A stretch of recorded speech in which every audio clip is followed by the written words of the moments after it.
Hey everyone, today I'm going to teach you how to add display and monitors to OBS sources. Without any further ado, let's get started. First, open your OBS application on your computer. Once the application launches and you're on the main interface, direct your attention to the Scenes panel.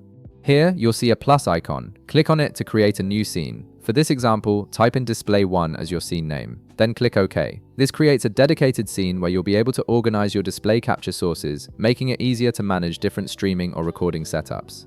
Now, look at the bottom left corner of your screen where you'll find the Sources panel. This is where you'll add the actual display capture to your newly created scene. Click the plus icon in the Sources section to reveal a menu with various source options. From this menu, select Display Capture. This option allows OBS to capture everything that's happening on one of your monitors in real time, which is essential for screen recording or streaming your desktop activity. After selecting Display Capture, a dialog box will appear asking you to name this source. Go ahead and rename it to something descriptive like Main Monitor. This naming convention helps you keep track of which source corresponds to which display, especially if you plan to add multiple monitors later. Once you've entered the name, click OK to proceed.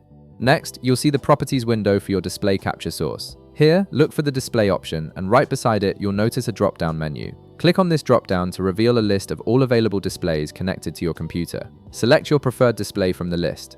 This is the monitor that OBS will capture and show in your scene. Once you've made your selection, click OK to apply the settings and close the Properties window. At this point, your selected display should now appear in the OBS preview window. If you find that the capture doesn't fit perfectly in your scene or you want to adjust its size, you can easily resize it. Simply click on the display capture in the preview area and you'll see small handles appear at the corners.